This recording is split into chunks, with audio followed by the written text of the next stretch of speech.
नमस्कार दोस्तों। Prostate cancer आदमियों का सबसे कॉमन कैंसर है और अगर ये अर्ली स्टेज पे ठीक टाइम पे डायग्नोस हो जाए तो इसका बेस्ट ट्रीटमेंट होता है रोबोटिक रेडिकल प्रोस्टेक्टमी। ये एक बड़ी सेफ सर्जरी है, लेकिन फिर भी हर पेशेंट को सर्जरी के नाम से डर लगता है। मैं डॉक्टर आशीष सबरवाल, प्रोस्टेट कैंसर स्पेशलिस्ट और robotic surgeon, new Delhi India से बोल रहा हूँ। इस वीडियो में मैं आपको प्रोस्टेट कैंसर सर्जरी की रिकवरी के बारे में फुल डिटेल्स दूंगा। तो सबसे पहले तो मैं बताना चाहूँगा कि प्रोस्टेट कैंसर की सर्जरी हम डा विंची रोबोट के साथ करते हैं। रोबोटिक टेक्नोलॉजी का ये फ़ायदा है कि छोटे होल्स के साथ हम लोग पूरी सर्जरी कर सकते हैं। कोई मेजर कट नहीं होता, ज़्यादा ब्लीडिंग नहीं होती। जो विजन होती है वो 3D मैग्नीफाइड विजन होती है और मूवमेंट 360 डिग्रीज होती है, जिससे कि हम सूचरिंग बहुत आराम से कर सकते हैं।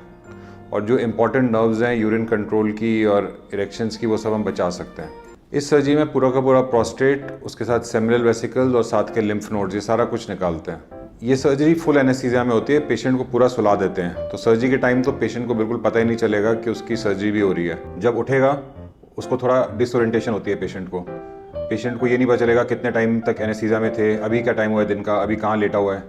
लेकिन आपको समझना चाहिए कि मतलब आप अभी एनेस्थीसिया से रिवर्स करा गया है तो मतलब सब कुछ ठीक है, इसीलिए आपको रिवर्स किया हुआ है। किसी भी सर्जरी की कॉम्प्लिकेशन के टाइम पे हम पेशेंट को रिवर्स नहीं करते, उसको मैनेज करके ही रिवर्स करते हैं। तो अगर आप अभी उठे हुए हैं, आपको एनेस्थीसिया रिवर्स कर दिया तो मतलब कि सक्सेसफुल हो गई आपकी सर्जरी, आपको घबराने की कोई बात नहीं है। सर्जरी खत्म करने के बाद पेशेंट्स को हम लोग रिकवरी में लेके जाते हैं। रिकवरी में 3-4 घंटे रखते हैं। उसको हम रोज़ मॉनिटरिंग करते हैं कि पल्स, बीपी, वाइटल सब पैरामीटर्स ठीक है कि नहीं है। पेशेंट का एक यूरिन कैथेटर लगा होता है और पेट में एक एब्डोमिनल ड्रेन लगा होता है। काफ़ी पेशेंट्स को इमीडिएटली सर्जरी के बाद ऐसे सेंसेशन होती है कि यूरिन पास नहीं हो रहा या रेक्टम में काफ़ी पेन हो रही होती है, डिस्कम्फर्ट हो रहा होता है। तो वो सब आराम से पेन किलर से ठीक हो जाता है, ज़्यादा घबराने की बात नहीं है। हम लोग पेन किलर्स पेशेंट्स को सर्जरी के इमीडिएटली बाद और अगले 2-3 दिन तक देते रहते हैं, जिससे कि ज़्यादा पेन ना हो। उसके बाद पेन ना के बराबर हो जाती है। पेशेंट अपना नॉर्मल चलना फिरना, सारे नॉर्मल काम इजीली कर सकता है। पेशेंट को 4 घंटे के बाद रूम में शिफ्ट कर देते हैं। रूम के अंदर जब आप पहुंचेंगे तो एक कैथेटर लगा होगा और पेट में एब्डोमिनल ड्रेन लगा होगा। एक दिन बेड रेस्ट रखते हैं, अगले दिन सुबह पेशेंट को वॉक कराते हैं, पेशेंट को एक्सरसाइजेस कराते हैं और जब वो स्टूल पास कर ले और गैस पास कर ले उसके खाने को देते हैं। खाने में नॉर्मल डाइट ले सकते हैं, कोई रिस्ट्रिक्शन नहीं है। यूजुअली सर्जरी में ब्लड लॉस ना के बराबर है, तो कोई ब्लड ट्रांसफ्यूजन की जरूरत नहीं होती। पेशेंट को कभी भी आईसीयू में जाने की जरूरत नहीं पड़ती। 3-4 दिन के बाद जब वो स्ट्रॉन्ग फील कर रहे होते हैं उसको डिस्चार्ज कर देते हैं। पेशेंट को जब डिस्चार्ज करते हैं कैथेटर के साथ डिस्चार्ज करते हैं और ये जो कैथेटर है सर्जरी की तारीख से 7 से 10 दिन के बाद निकल जाता है। डिस्चार्ज के बाद पेशेंट अपने घर के सारे काम कर सकता है, कोई रिस्ट्रिक्शन नहीं है।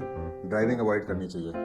पेशेंट्स को बीच में हम लोग एक बार देखते हैं, उस टाइम उनको कीगल एक्सरसाइज, जिससे जल्दी यूरिन कंट्रोल है, वो एक्सरसाइजेस सिखाते हैं ताकि पेशेंट शुरू कर सके और उनका यूरिन कंट्रोल जल्दी आए। उसके बाद जब 7 से 10 दिन के आते हैं उस टाइम कैथेटर निकाल देते हैं उनके। उस टाइम तक बायोप्सी रिपोर्ट आ गई होती है, बायोप्सी रिपोर्ट डिस्कस करते हैं और साथ में उनको यूरिन कंट्रोल की और इरेक्शंस की दवाइयाँ प्रिस्क्राइब करते हैं। पहले 1 महीने के लिए पेशेंट सारे काम कर सकता है, लेकिन ज़्यादा भारी भरकम काम, स्विमिंग के लिए जाना, रनिंग, जॉगिंग, ये सब चीज़ें नहीं करनी चाहिए। 1 महीने के बाद सारे काम कर सकता है, कोई रिस्ट्रिक्शन नहीं है। ये तो इमीडिएट रिकवरी की बात हो गई। और मेन चीज़ जो प्रोस्टेट कैंसर की सर्जरी, रोबोटिक सर्जरी के बारे में होता है कि यूरिन कंट्रोल कितनी जल्दी आ जाएगा और दूसरा इरेक्शंस की कोई प्रॉब्लम तो नहीं होगी।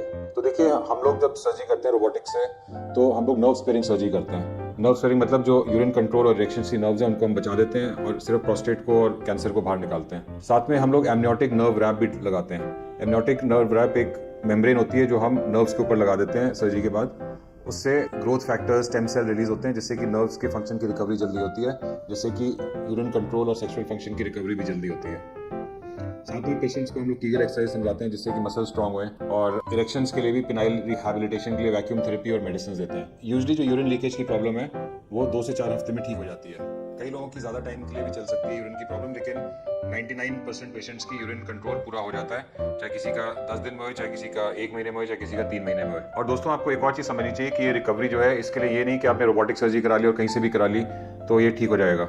जो सर्जन्स प्रॉपर्ली ट्रेंड है, जिन्होंने प्रॉपर्ली फेलोशिप करी है और देखा है कि कैसे ठीक से सर्जरी होती है, उन्हीं से आपको सर्जरी करानी चाहिए। जो लोग ये सर्जरी रेगुलरली करते रहते हैं और उनसे कॉम्प्लिकेशंस कम होती हैं। मैं यूएस में 3 साल था, 2008 से 2011, और इन 3 सालों में मैंने बहुत सारी रोबोटिक सर्जरीज में ट्रेनिंग करी है और इसीलिए मेरे रिजल्ट्स अच्छे हैं। तो आपको घबराने की कोई बात नहीं है। It's an advanced system. Dr. Shish is well organized. Any patient who has got a problem with the prostate, maybe prostate enlargement, maybe prostate cancer, maybe anything, you contact Dr. Shish, you'll have the best attention. And I'm convinced you'll have the best treatment you can ever have in the world with Dr. Shish. On second post-operative day, he was doing well. He was walking independently and eating all normal food. We discharged him on second post-op day. Today he is 5 days out of his surgery. He is feeling well and he is flying back to Uganda today. Today his histopathology report has come. It shows that the prostate cancer is totally removed out of the body and Dr. Bernard is cancer-free. अगर आपको भी prostate cancer है और आप मेरे को contact करना चाहते हो तो आप मेरे को ईमेल कर सकते हो या व्हाट्सएप कर सकते हो। मेरा ईमेल एड्रेस और व्हाट्सएप नंबर नीचे डिस्क्रिप्शन में दिया हुआ है। धन्यवाद।